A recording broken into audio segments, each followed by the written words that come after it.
Welcome back, everybody, to another episode of Thinkers and Drinkers with Cigars. We got a kind of a different platform tonight. A weird one. Weird one. Not that nothing hasn't been weird before. Yeah, true, but we are doing cryptozoology and for our area.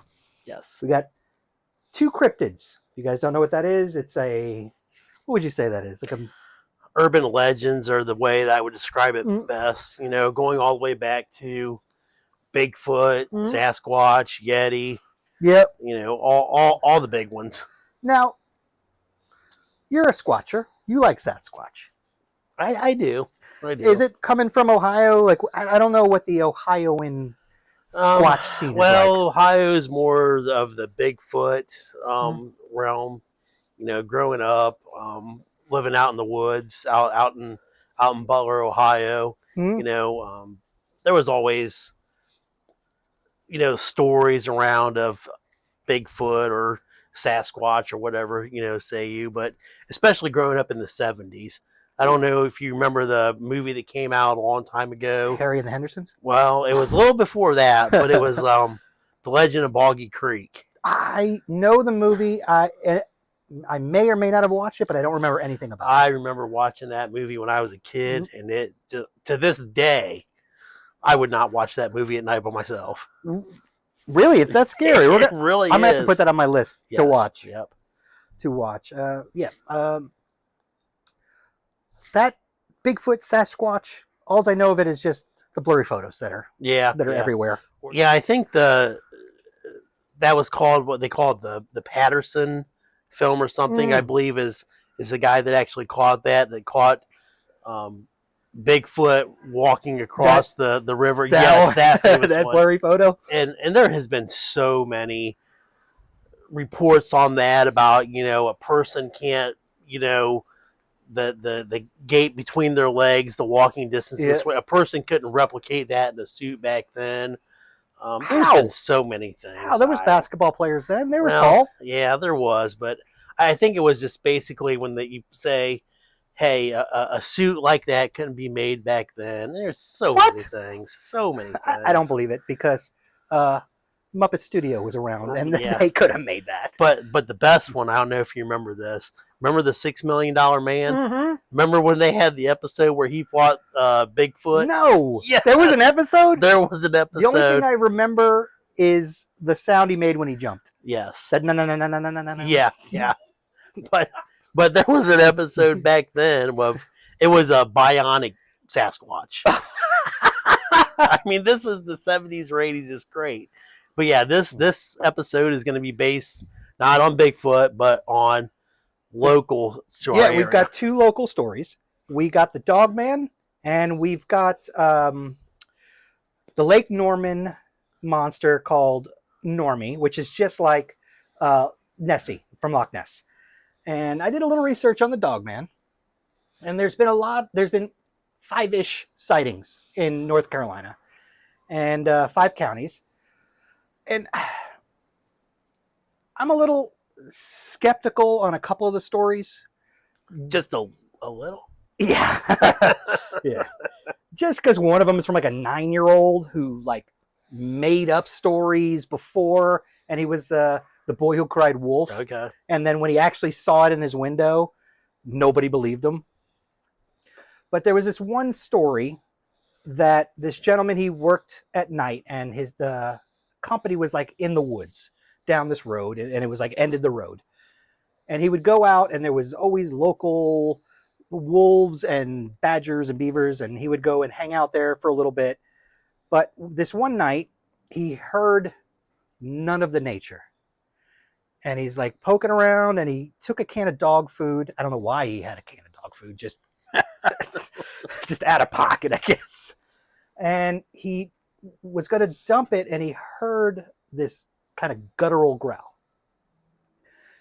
And he looked back down because he didn't want it to feel threatened by him. Mm-hmm. He backed up and got in his car and left.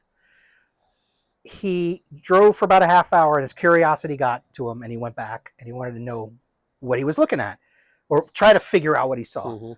And he goes to the back of his truck, he lights up a cigarette, and he sees it. And he says it was no reflection, just this silhouette, but it had an animal in its mouth. And he could see the fur on the animal reflecting off the lights. And it had like these golden eyes, and he just left. I would have left too, probably. Yeah. And another story which I liked because the lady described the Dogman. Okay, Dogman, it feels werewolfy. Yeah. It feels like the same thing. Yeah. And if we believe in the werewolf. But this lady was going to work, and this is during the day.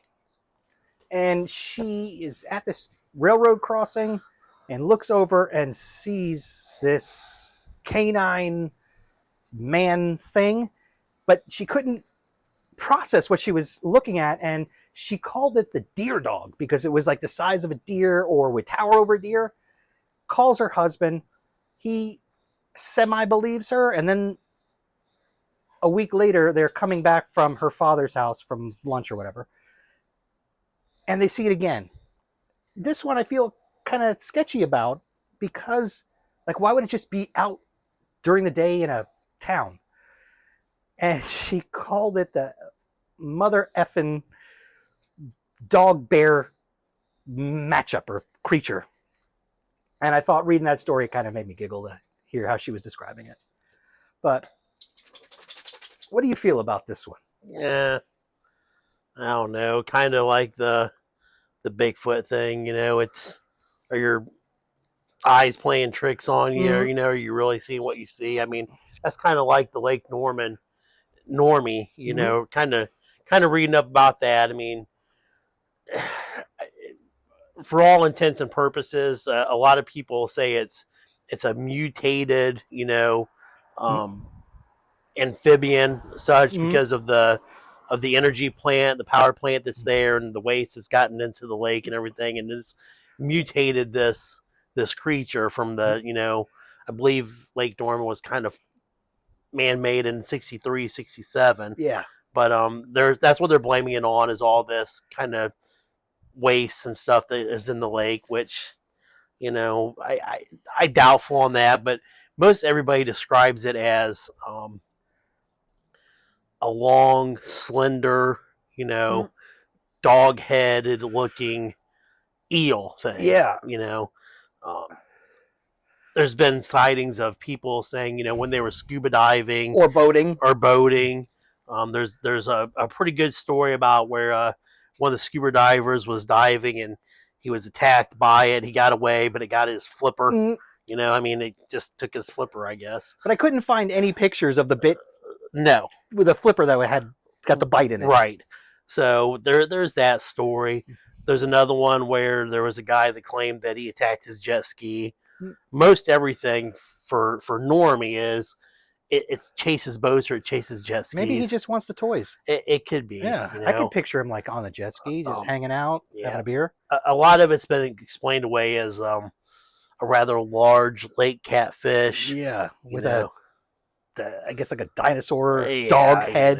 So, I mean, there's stories, but I don't know. I mean, I've never seen anything like that on the lake, but I would imagine that probably a few beverages, all day on the lake in the sunshine. Yeah, and, I might see the next thing you know, there's, oh, hey, look at that. What is that? That's an alligator or something in the lake? But, Yeah. And for those of you who don't know, Lake Normie was once a town. They built this nuclear power plant, and they needed the lake just in case something happened and they could dump it in the lake, which doesn't seem safe to me, and use the lake to cool the plant. So what they did was evacuated the town and built dams and stuff around and flooded the town. So there is a whole town underneath Lake Normie, which is creepy. Have you ever? And there's a whole lot of that around the country. I think the Tennessee Valley Project was another huge one of those that happened way back in the day. I know in Ohio there's a few of them where they just said, hey, we're going to put a lake here, townspeople. You're going to have to go. Out. Let's go. So yeah, there's definitely some stories to go here in North Carolina for cryptids and cryptozoology and stuff. Have you ever seen anything weird down here? Yes. Well, not me, but my girlfriend before I moved here, her mom had come to visit, and it was snowing, and her mom heard it more, but she heard that guttural growl, and I believe they went looking out the windows to see what it was. The next morning in the snow, and I'll put a picture of this up. There's a footprint with her foot, and she's a size 8, and this thing is way further than her foot, and it went down the driveway in the snow, and I said that like Christopher Walken, in the snow. And so maybe it was here, and there's those conspiracy theories about how it might have been some project where they mutated a man and a dog. What do you feel about those stories? Well, And it escaped. I would not be surprised if our government does all kinds of shady stuff. So who knows what they experiment on? I mean, Bigfoot could just be a hairy guy running around that got some, bad hair tonic. Yeah, right. From the government. Terrible genes for his nose. Yes. And guys, for this episode, we got a Sierra Nevada Bigfoot, which is what do they call it? A wine root barley wine style ale. It's very thick. Yeah, it's got a very unique flavor. I'm not gonna lie, I'm not a big fan of this one. It's kind of sharp. The aftertaste is kind of sharp, and the company is Sierra Nevada. They're not even in Nevada. Where are they located? At North Carolina, and then Chico, California is where the breweries are. Well, Sierra Nevada's in between there, right? I guess. I mean, that's so many other places, close, right? But no, I mean, I think cryptozoology it's always kind of fascinated me with, is because when you go through the years in history and all over the continents, there are these mythical stories of creatures that are similar. Here in America, we have Bigfoot. I think you kind of go up north, you have Sasquatch and Yeti. You go to I believe Nepal, and it's the Yeti. I don't think that you can have such a distance and such a time, and as old as these stories are, that it's possible that the same person carried that story. Oh yeah, from country to continent. So maybe there's something there. Maybe, and the Dogman brought this thought into my head, and it was Little Red Riding Hood from the Brothers Grimm. Mm-hmm. And I'm wondering if those sightings way back in 1812ish, they caught wind of that cryptid and developed the wolf character based on the Dogman. Same with the Three Little Pigs. Yeah, it's possible. I mean, there's the stories themselves are amazing. These stories that we've passed. I think one that I probably wasn't thinking of, I think maybe it was the Native Americans, the Wendigo. Wendigos, yeah. Yes. So even that culture and group of people had their own version of Sasquatch. So maybe there is, But okay, the one issue I have is in modern day, everybody's got cameras. There's trail cameras all over the woods that trigger when there's movement. How he's the hide and seek champion of the world, man. That's all I can say. He is the hide and seek champion of the world. I mean, he's great. Like all of them are, right? I mean, hide and seek champion right here. This guy right here. He's the hide and seek guy. But I mean, we're so worried about our privacy. We should just look into these cryptids and see how they're doing it. If nothing else, man, You know, if he can avoid people, you know, I'm good with Yeah. that. But if You I know, could lift, I don't blame him. yeah. God, I wish I could lift a boulder like he can. But you know, all these stories, it's just fascinating. Yeah. You know, it really is. All the lore. We watch a lot of lore or cryptozoology Mhm. YouTube stuff. And yeah, it completely fascinates me. I want these creatures to exist, but I want to know that they're there. Yeah. I want that not blurry photo or the video that gets debunked that the husband's in a costume. I have a great story. Years ago, I was at Ohio State. I was in one of the parking garages, and I seen this lady, and she actually had on Legend of Boggy Creek shirt, right? Oh, And I said, "Oh, hey," I said, I see your shirt there. I said, I love that movie, you know, as a kid and such." And we struck up a conversation, and we're talking about it, and you know, she asked me if I ever go, and I had never heard this term before, squatching, squatching. Yeah. squatching, and she asked me if I, you know, ever thought about going squatching, and I said, you know, I don't think I would. I said because I don't know what I would do if I found him. Yeah. And she said, well, you know, what if it's not a him? And I said, well, it could be a her. I said, but you know, either way, I don't want to mess with him, him Yeah. or her, Or her. Yeah. you know, Especially if just she's protecting yeah. her I mean, young. they're hide and seek champions for a reason, you know. But it was great. It was a great, you know, conversation, and it was funny. I myself have a one of the stone statues of Bigfoot at my house. Yep. It's a definitely a conversation piece for nobody who's ever been at the house before. They pull up, they'll be like, what does Jason have in his driveway, and We why? noticed it right off the You bat know, the first time we came over and loved it. and that is Chuck. I named him Chuck. Chuck the Sasquatch. You know, in Chuck the holidays, he gets dressed up. Nice. Christmas, he has a little light up, you know, necklace that with stuff, and you know, we have a good time with it.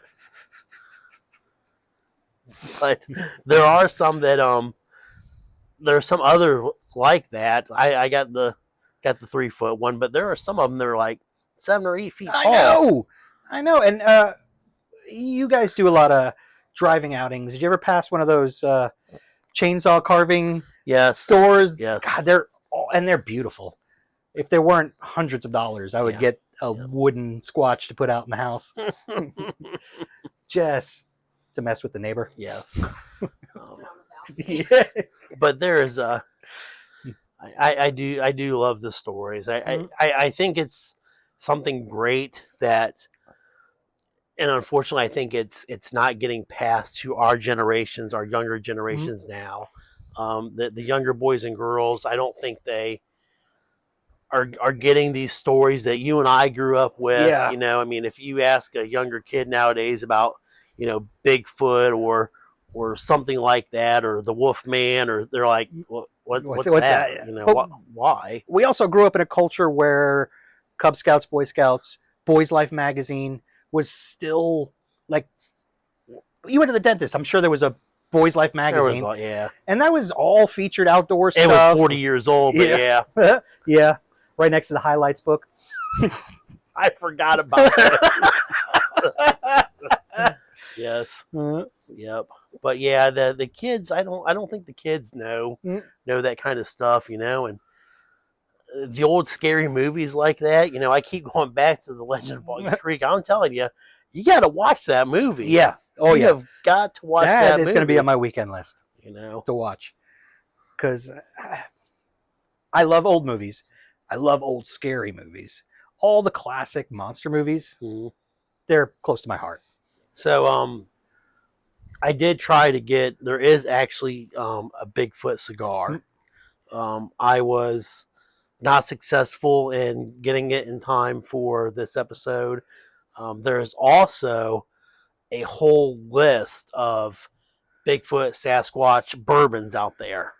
Which I believe you tried to order, but we can't You get can't get. Yeah, I mean, are in the you a state. We can't. resident of Maine or resident of Pennsylvania? Yeah. And blah blah blah, and can't get it. So I wasn't able to get it. If any of you guys want to send us the Bigfoot cigars, contact us. Yes. But when I traveled back to Ohio this past weekend for our next episode, we did stop in West Virginia, kind of just outside, I believe it was Ravenswood.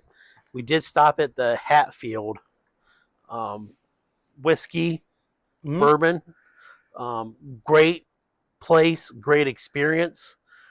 We can share some pictures. I was able to actually go in the back and pour the whiskey right into the bottle myself. From the barrel. It was, guys, it was really cool. Yes. Really cool. I highly recommend it.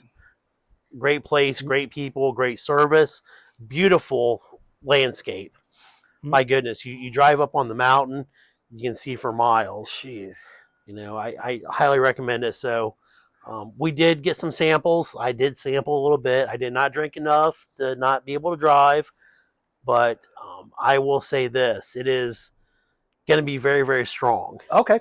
Very, very strong. I think it said on it, it was 125 barrel proof. I don't know what that is. I am not sure exactly what that is. We'll look that up for next week. But I will tell you this. You're going to want to put some ice on it. All right. Yes. All right. So next episode, we're going to kind of cover the Hatfields and McCoys. And, I mean, that was 20 years of feuding. That was a long feud right there.